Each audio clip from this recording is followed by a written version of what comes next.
Hello, and welcome to this presentation on matrices. We're going to solve three linear simultaneous equations using 3x3 matrices. This presentation does assume you've seen two previous presentations relating to matrices. The first is an introduction to matrices, looking at terminology and basic techniques, and the second is solving two linear simultaneous equations using 2x2 matrices. This presentation builds on the work outlined in those presentations. So building on our previous presentation related to an introduction to matrices, we're going to consider further standard matrices, so item 6 here, the symmetric matrix. A square symmetric matrix has elements Aij equals to elements Aji. So for example, in algebraic terms, about our leading diagonal, the ADF is the leading diagonal here, we have symmetry. We have the B element here, symmetric with the B element here. We have the C element here, symmetric with the C element here. We have the E element here, symmetric with the E element here. So we've got symmetry about leading diagonal. Considering numerical values about the leading diagonal here for a symmetrical matrix, the 5 and the 5 are symmetrical, the 7 is symmetrical, and the 9 and the 9. Symmetrical about leading diagonal. Item 7. Skew symmetric matrix. A skew symmetric matrix is a square matrix where Aij is equal to the negative Aji for all values of I and j. In other words, all leading diagonal elements are 0. So using symbols, there's our leading diagonal, which is 0, and off the leading diagonal we've got B here and a negative B here. We have C with a negative C, and we have E and a negative E. Using numerical values, again leading diagonal 0s, and off leading diagonal 2 and a negative 2, 3 and a negative 3, negative 5 and a 5. So that's a skew symmetric matrix. Standard matrices continued. 8, a diagonal matrix. A diagonal square matrix occurs where the elements Aij is equal to 0 for all I doesn't equal to j elements. So for example, on our leading diagonal we've got A, B, C, and off the leading diagonal all the elements are 0 in all these elements here. In terms of numerical values, on the leading diagonal we've got 1, 3, 5, and again off the leading diagonal all the elements clearly seen as 0. That's a diagonal square matrix. Note that diagonal matrices do obey the commutative law that matrix A multiplied by matrix B does equal to matrix B multiplied by matrix A. That is not usually true. 9 is a transpose of a matrix. A transpose of a matrix is obtained by interchanging rows with columns. To illustrate the transpose of a matrix, given the 3 rows shown of 1, 5, 3, 1 and 4, 2 in this matrix, when we transpose the first row, it becomes the first column in a transpose matrix. When we transpose the second row, it becomes the second column, and when we transpose the third row, it becomes the third column. That's a transpose of a matrix. We'll be using that later on. Standard matrices continued. Number 10, the matrix of minors. The matrix of minors is obtained by replacing each element in a matrix, say A, by its appropriate cofactor in the A determinant. So the minor of an element, Aij, is the determinant remaining when the row and the column containing the Aij are deleted. For example, given matrix A, for this element here in the first row, third column, the matrix of minors would be these elements here.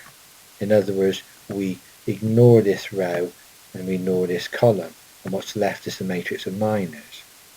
For our previous present, to find the value of a 2x2 determinant, we find the product of these two elements and we subtract the product of these two elements. So in this case that would be 0 multiplied by 0, and we subtract 3 multiplied by 4. So the determinant would be negative 12 here. And ultimately we can form a matrix of minors where the minors now replace the original elements in the matrix. Again, we'll be using matrix of minors later in this presentation. So the matrices continued. Number 11, the matrix of cofactors. A matrix of cofactors is obtained by applying a chessboard sign pattern to the matrix of minors. In other words, a cofactor is known as a signed minor.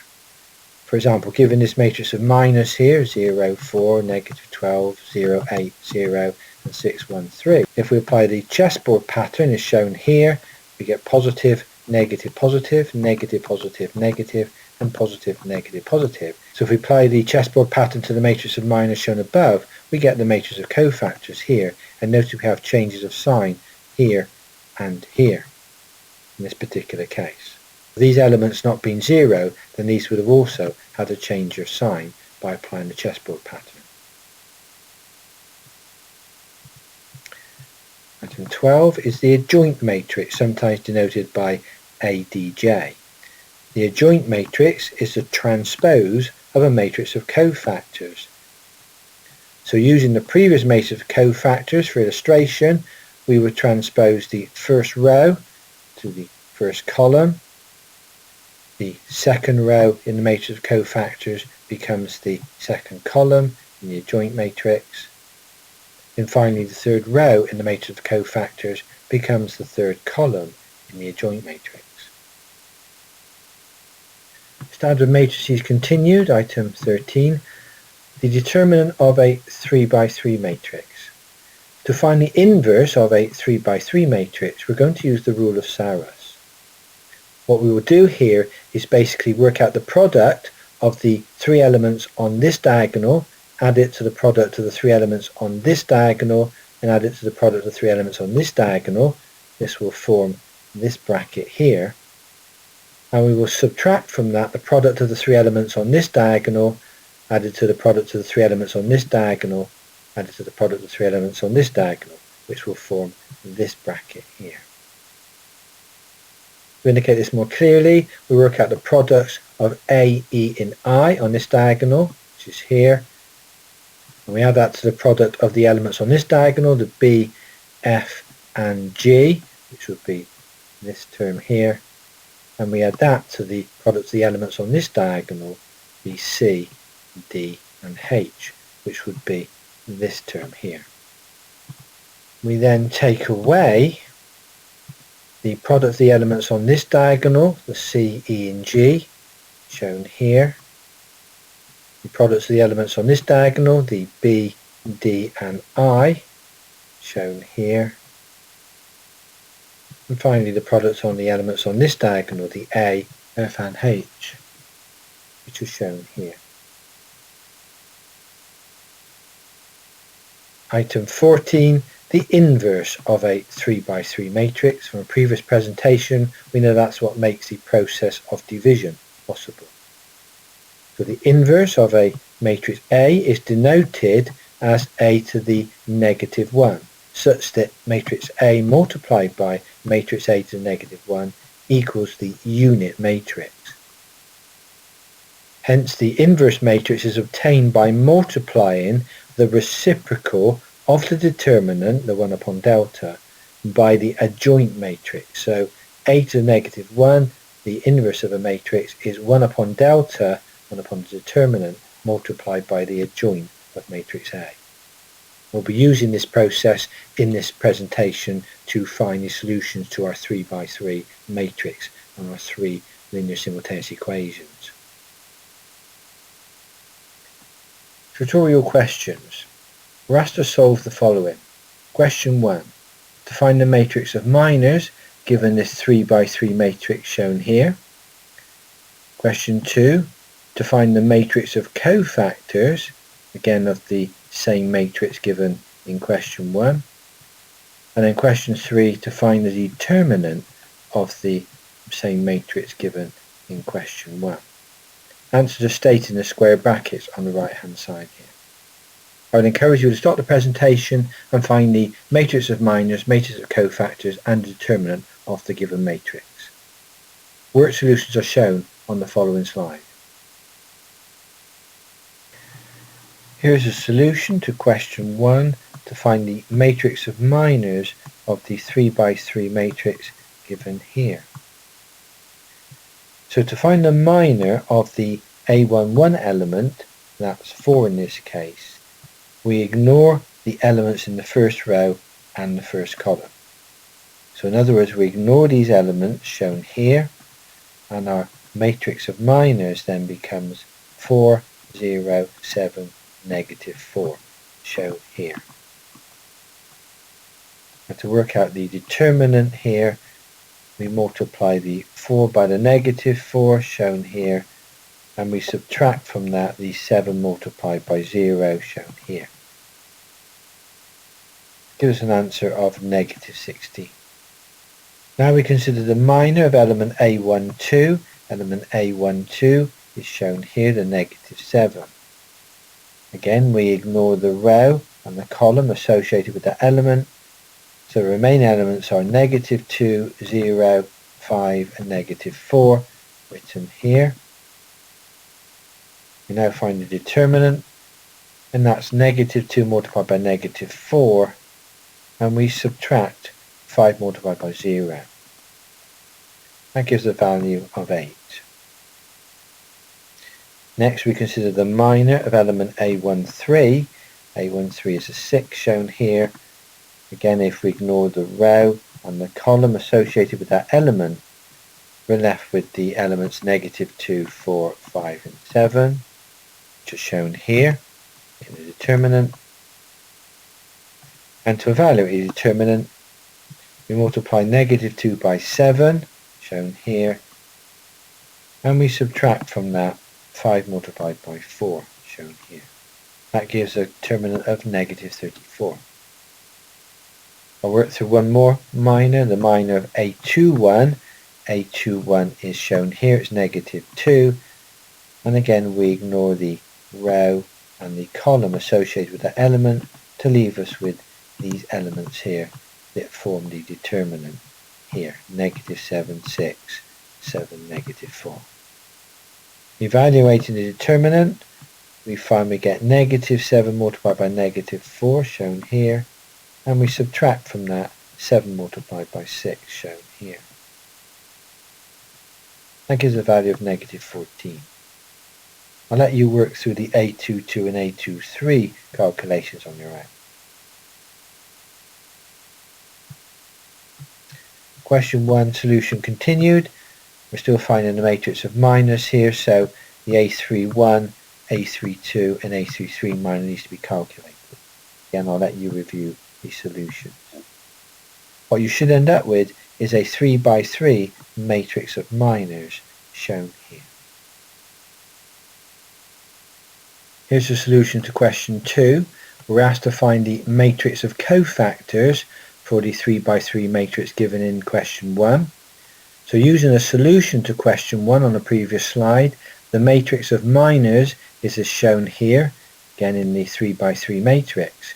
So what we're going to do now is apply what's known as the chessboard pattern to the matrix of minors to find the matrix of cofactors. So here's our pattern, the positive, negative, positive, negative, positive, negative and positive, negative, positive for the 3 by 3. And all we do is effectively overlay that pattern onto the above matrix of minors, and that develops a matrix of cofactors. So what we will now consider the change of signs that occur when we apply the chessboard pattern onto the matrix of minors.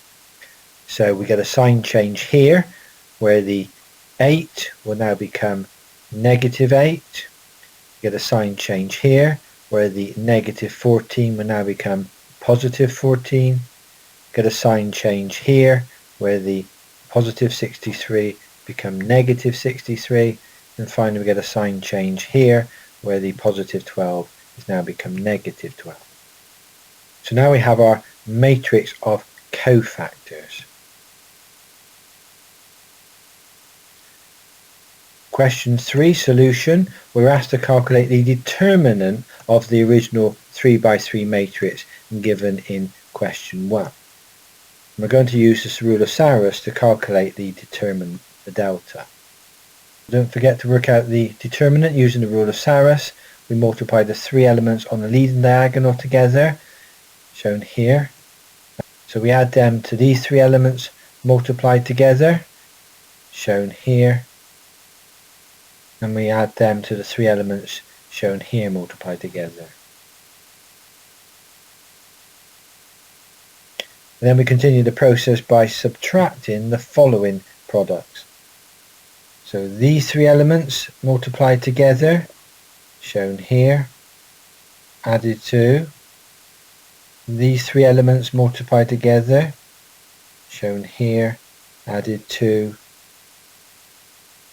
these three elements multiplied together, and then shown here. Be careful of your basic arithmetic. 4 multiplied by 4 multiplied by negative 4 is negative 64. Negative 7 times 0 times 5 is obviously 0, so we add 0 there. And then 6 multiplied by negative 2 multiplied by 7 is negative 84. So be careful of your directed numbers.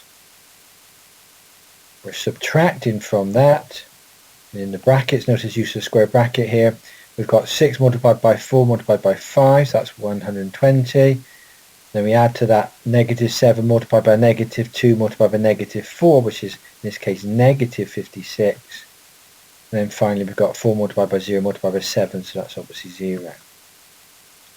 So evaluating that carefully, we find that the determinant delta is negative 212.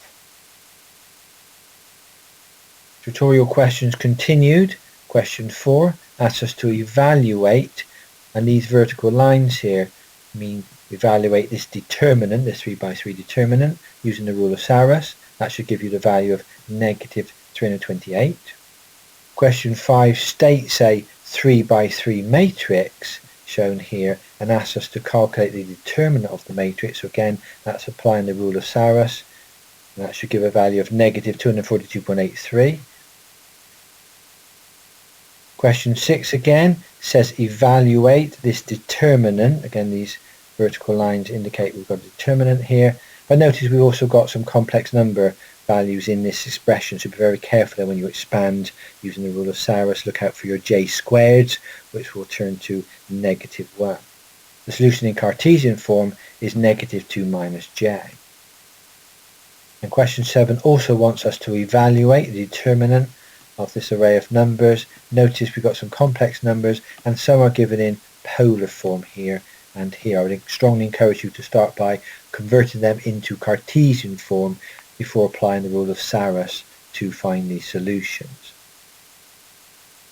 Two solutions given here. One is given in terms of polar form, modulus and argument, and one is given in terms of Cartesian, x plus jy format. I would encourage you to start the presentation and attempt questions 4, 5, 6 and 7. Here's the solution to question 6, which is the complex number question. We're asked to evaluate the determinant of the 3 by 3 matrix shown, which contains the complex terms. We apply the rule of Saros as previously used. We multiply these three terms together, shown here, these three terms together, shown here, and these three terms together, shown here. Then we subtract these three terms multiplied together, shown here, these three terms together, shown here, and finally these three terms together, and they're shown here. So evaluating the first bracket above, we get 0 for the first term, negative 30 for the second term, a negative j squared in the third term. Second bracket we get j squared for the first term, 0 for the second term, and a plus j squared 24 for the third term. So be careful with the j squared term in the first bracket, that becomes negative 1, and the j squared in the second bracket also becomes here negative 1. So accounting for the negative 1s above, we now end up with this line here. I'll let you review the final few lines. You'll end up with a delta value equal to negative 2, negative j. Here's the overview of the process required for finding the inverse of a 3x3 matrix. This process will relate to the terminology explained previously in the presentation and some of the techniques such as finding matrix of minors, cofactors, etc. So our first step in the process of finding the inverse of a 3x3 matrix is to find the matrix of minors.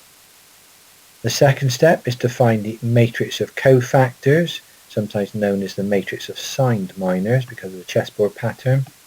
Step 3 is to find the adjoint matrix. That's where we transpose the matrix of cofactors, rows into columns. Step 4, find the determinant delta of the original matrix using the rule of Saros.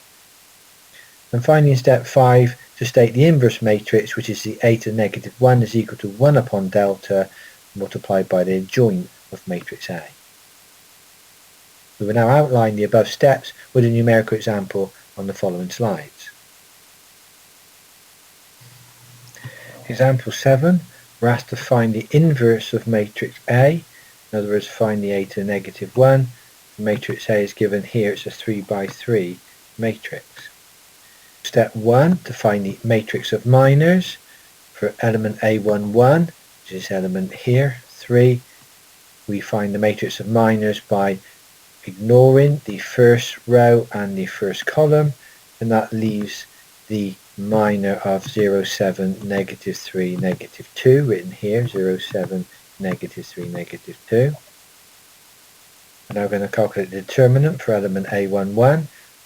That's 0 multiplied by negative 2 shown here, and we subtract from that negative 3 multiplied by 7 shown here. Be careful of the directed signs, but on evaluating that should be plus 21. Consider now the minor of element A21, that's 2 in this case.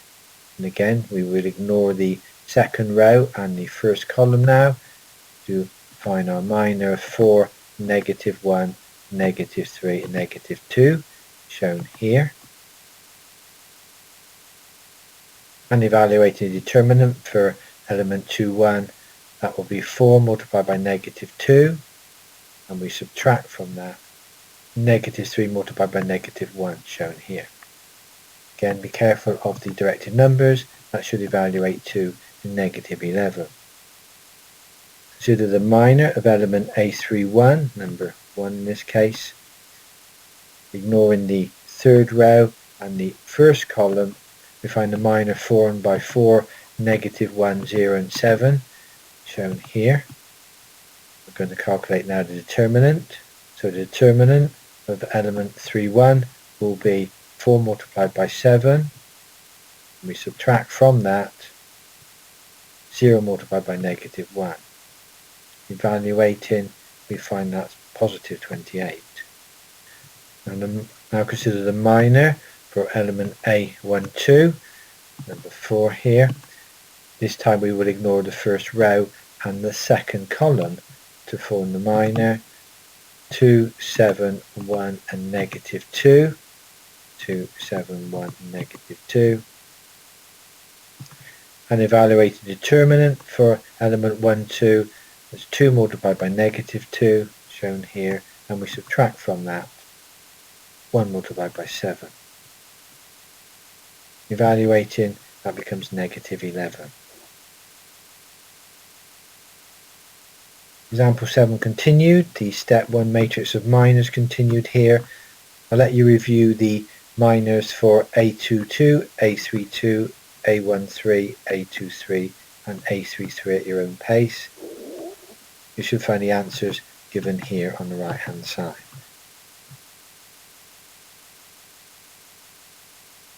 Now collating the results on the previous slide, we can actually form the matrix of minors. I'll let you just check that for a moment from the calculations. Step 2 of our inverse of a 3x3 matrix involves finding the matrix of cofactors, sometimes called the signed minors. Here we're going to apply the chessboard pattern to the above matrix of minors and look for the change of sign. This will form the matrix of cofactors. So here's our matrix of minors from above, we're now going to apply the chessboard pattern. What we need to be careful of are the change of signs that occur with our negative terms in the chessboard pattern. So this will affect the sign of the negative 11. This will become positive 11. It will affect the sign of the negative 11 here, because that will become positive 11. It will affect the sign of the negative 13 here, that will become positive 13. And it will affect the sign of the positive 23 here, that will become negative 23. So now we found the matrix of cofactors that are shown here.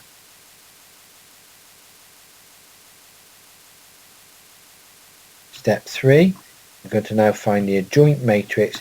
This is where we transpose the rows of the matrix of cofactors into columns. So from the matrix of cofactors, the first row now becomes the first column.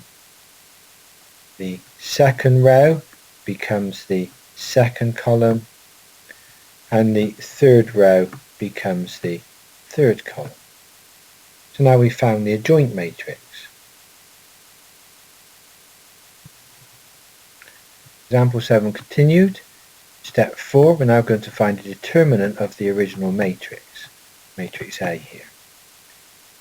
So using the rule of Saros, we've got 3 multiplied by 0 multiplied by negative 2 here. And we add to that 4 multiplied by 7 multiplied by 1, shown here. And we add to that negative 1 multiplied by 2 multiplied by negative 3, shown here.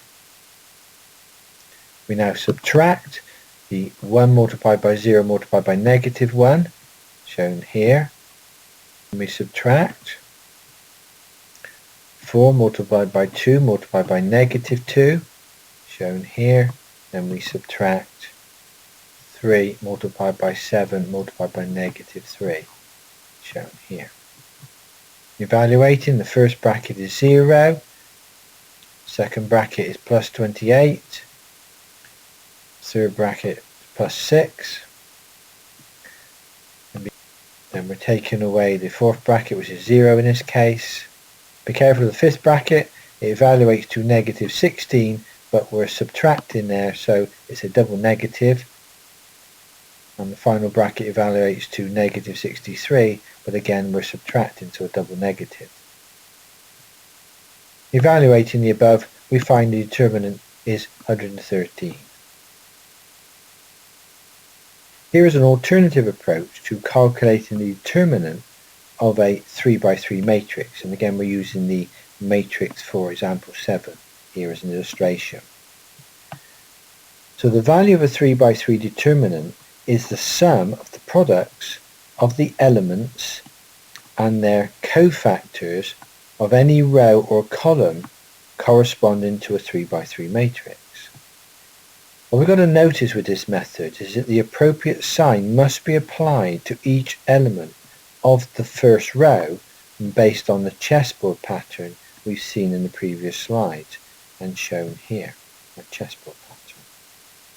So if we were expanding by the first row, the following signs must be applied to the elements of the first row. So this positive sense here must be applied to the first element in our matrix. The negative here must be applied to the second element in our matrix. And the positive here must be applied to the third element in our matrix.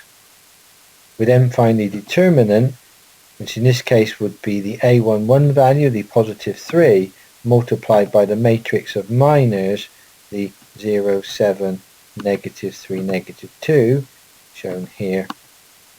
Then we subtract the A12 coefficient multiplied by its matrix of minors, shown here, repeated here.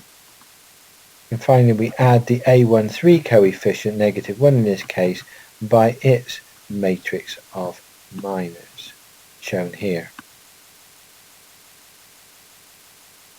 Now we simply evaluate the determinant for each of the matrix of minors, shown here. and evaluating delta, we find we get the same value of 113 we had with the rule of Saros. This is an alternative method to the rule of Saros and shown purely for reference, but it can be used to find the determinant of a 4x4 matrix, whereas the rule of Saros cannot. So step 5, we now have the inverse matrix, the a to the negative 1. We write that as 1 upon the determinant multiplied by the adjoint matrix. So in this case, the a to the negative 1 is equal to 1 upon determinant, and I just repeated here the adjoint matrix from the previous slide. So there's our inverse matrix. Once an inverse matrix is determined, it can be used to solve 3 equations in the same way was undertaken for the solution of 2 equations in our previous presentation. Here are some tutorial questions I would strongly encourage you to review. Solution of simultaneous equations using matrices. These are all forming 3x3 matrices, so they have 3 unknowns in the problems. In question 8 we have the unknowns x, y and z. The solutions are given here in terms of the x, y and z. Question 9 again we have 3 unknowns. Question 10 we have 3 unknowns. I would encourage you to start the presentation and attempt some of these questions to try and develop the process involved in finding the inverse of a matrix and also solving a matrix for the unknowns. A full worked solution to question 8 is shown on the following slides to show you how the inverse matrix has been found and also how it's then been applied to solve for the unknowns x, y and z. Here's the solution to question 8. We've given x plus 2y plus 3z is equal to 5, 2x minus 3y minus z is equal to 3, and negative 3x plus 4y plus 5z is equal to 3. The answers are shown here in the square brackets. So the first thing to do to solve this problem is to form our various matrices. So matrix A is a matrix of the coefficients. So we have 1, 2 and 3 for the first equation. Don't forget there is a number 1 in front of the x we do not write, but it's there. Equation 2 above, the coefficients would be 2, negative 3, negative 1. Again, there's 1 in front of the z. And equation 3, coefficients negative 3, 4 and 5. The B matrix is the unknowns, so that's x, y and z in this column matrix. And matrix C is the column matrix of the constants on the right hand side of the equation, so that's 5, 3, 3. So matrix A is termed the matrix of the coefficients, matrix B is termed the matrix of the variables, and matrix C is the matrix of the constants. So question 8 continued. From the previous slide, our 3 matrices are matrix A, the matrix of coefficients, multiplied by matrix B, the matrix of variables, is equal to matrix C, the matrix of constants. What we're going to do now is algebraically rearrange the matrices to make matrix B, the matrix of unknowns, the subject on the left hand side. So to do this we write B is equal to the inverse of matrix A, that's a to the negative 1, and that's multiplied by matrix C, the matrix of the constants. Notice that matrix A to the negative 1 is on the left hand side of matrix C because initially matrix A was on the left hand side of matrix B. We must adhere to that orientation or else we will have the wrong solution. This relates back to the fact that matrices are not commutative, something we outlined in the previous presentation. So now we're going to calculate the inverse of matrix A using our procedure on the previous slide. So step 1 is to find the matrix of minors. If we consider element A11 in the above matrix, the matrix of minors is negative 3, negative 1, 4 and 5. And calculating the determinant, we find the value is negative 11. I will let you work through the rest of the matrix of minors calculations on this slide. The same procedure in all cases. Question 8 continued. We'll continue to work out the various determinants so that we can eventually form the matrix of minors, which is shown here in our 3x3 matrix.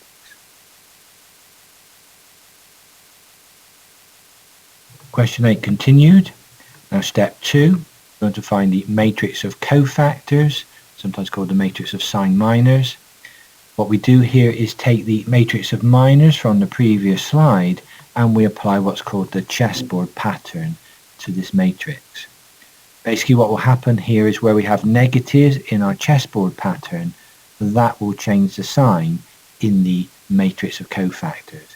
So in this case, these elements here will have a change of sign in the matrix of cofactors. All the other elements have the same sign as in the matrix of minors. So that's applying the chessboard pattern for the matrix of minors.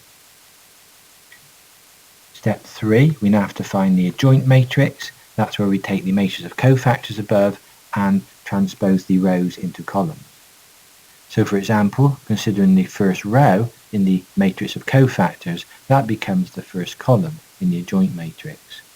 If we consider the second row in the matrix of cofactors, that now becomes the second column in the adjoint matrix. And finally, considering the third row in the matrix of cofactors becomes the third column in the adjoint matrix. Step 4, we're going to find the determinant delta of the original matrix, and we're going to use the rule of Saros as shown on the previous slides. Here's the original matrix shown on the left hand side here. I will let you review the calculations here at your own pace. You should find the value of delta in this case is negative 28. Question 8 continued. Step 5. We now find the inverse matrix a to negative 1, which is written as 1 upon delta multiplied by the adjoint of matrix A.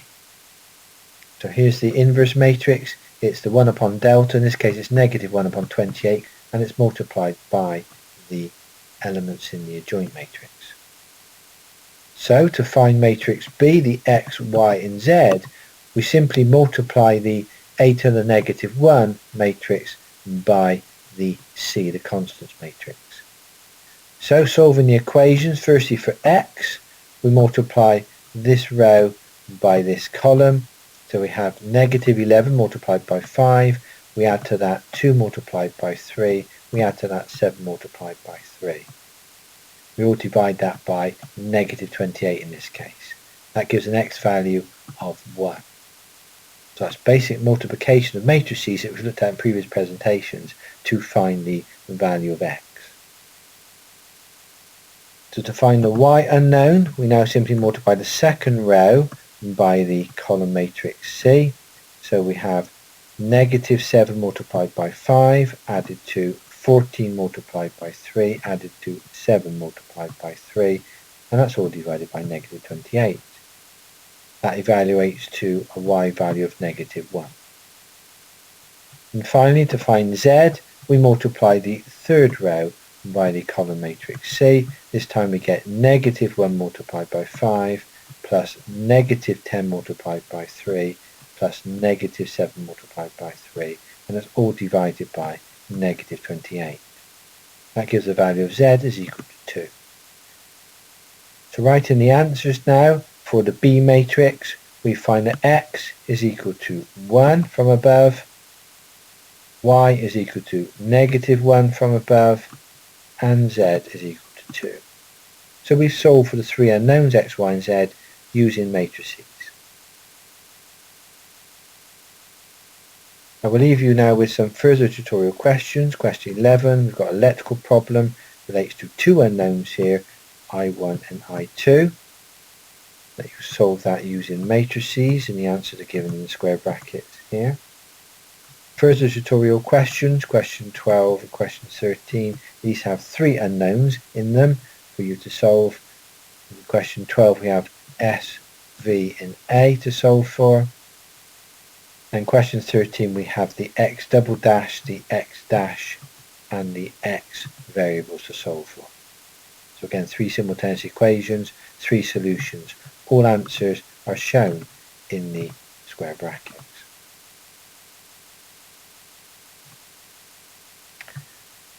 Here's the bibliography used to help generate this presentation. I would encourage you to refer to these reference sources. Some of them are very good technician engineering textbooks.